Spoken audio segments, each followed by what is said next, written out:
So mga tol, 12 araw na nga lang po, masasaksihan na natin ang pagbabalik sa ring ng nag-iisang 8 Division World Champion Manny Pacquiao sa lona. Kalaban ng WBC Welterweight World Champion Mario Barrios sa MGM Grand Garden Arena, Las Vegas. Kung matatandaan, pinipigilan siya noong mga nakaraan ng mga coach niya. Dahil sobra-sobra na siya sa pag-iinsayo. Nagre-reklamo nga po dyan si Manny Pacquiao at gusto pa niya mag-training. Pero wala pong nagawa si Manny Pacquiao dahil tinanggalan na po siya ng gloves. Mukhang nakukulangan pa rin kasi si Manny Pacquiao sa ginagawa niyang pag-iinsayo. At sa video nga po na nag-leak kahapon, nagreklamo na naman si Manny Pacquiao at nagagalit na ito. Makikita mga tol na tapos na kasi ang oras ng pag-iinsayo ni Manny Pacquiao. Halos si Marvin Somodio na nga lang po ang nasa gym at nakapatay na ang timer ng gym, pero bitin na bitin pa rin si Manny Pacquiao sa pag-iinsayo.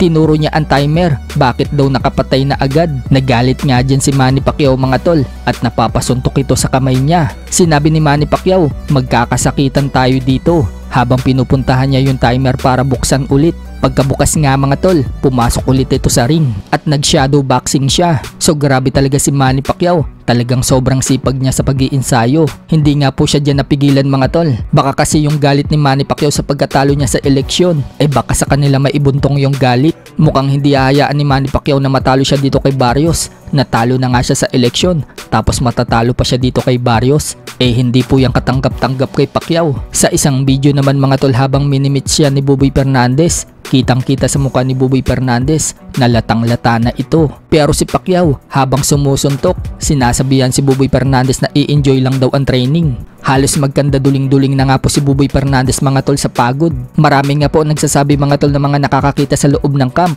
na kondisyon na daw talaga si Pacquiao at ready na ito lumaban. Sa isang video po na pinakita, bumalik na ang bilis ng footwork ni Manny Pacquiao.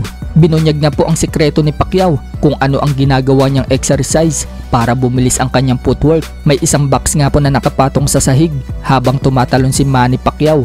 Salit-salitan po yung paa dyan ni Manny Pacquiao. So yan daw ang sikreto kung bakit mabilis ang footwork ni Pacquiao. Sana sa magiging laban, walang maging problema si Manny Pacquiao sa paa niya. Yan talaga kasi ang susi para manalo dito kay Barrios, ang kanyang footwork. Nakikita kasi ng Team Pacquiao na mabagal itong kalaban nilang si Barrios. Sa kabilang banda naman mga tol, binunyag po ng head coach at kapatid ni former 3 Division World Champion General Casimero na si Jason Casimero na ngayong buwan, lilipad daw ng ibang bansa si Cuadro Alas para daw makipagkita sa promoter na napili nila. Banggit ni Jason, meron na daw silang promoter na taga ibang bansa. Pero hindi po sinabi ni Jason kung sino yung promoter. Dagdag pa ni Jason mga tol, may laban na din umano sila. Hindi daw matatapos ang taon na ito. May laban daw na paparating si Cuadro Alas. Ayaw nga po niyang sabihin mga tol kung sino ang promoter at kung sino ang makakalaban ni Cuadro Alas. Dahil baka agawin na naman daw yung kalaban nila. Alam naman daw natin kung sino ang gumagawa niyan. Iisang tao lang daw na ayaw daw magkaroon ng laban si Cuadro Alas. Kaya nga daw hindi sila nagbibigay ng update. Magkita kami ngayong buwan sa promoter namin na bago. Hindi namin sasabihin kung saan na bansa kami magkikita. Yan po yung unang meet namin sa promoter namin. Basta abang-abang lang mga boss. Hintay lang kayo sa update. Hindi po kasi natin ina-update. Hindi muna natin sabihin. Baka agawin na naman. Alam nyo naman.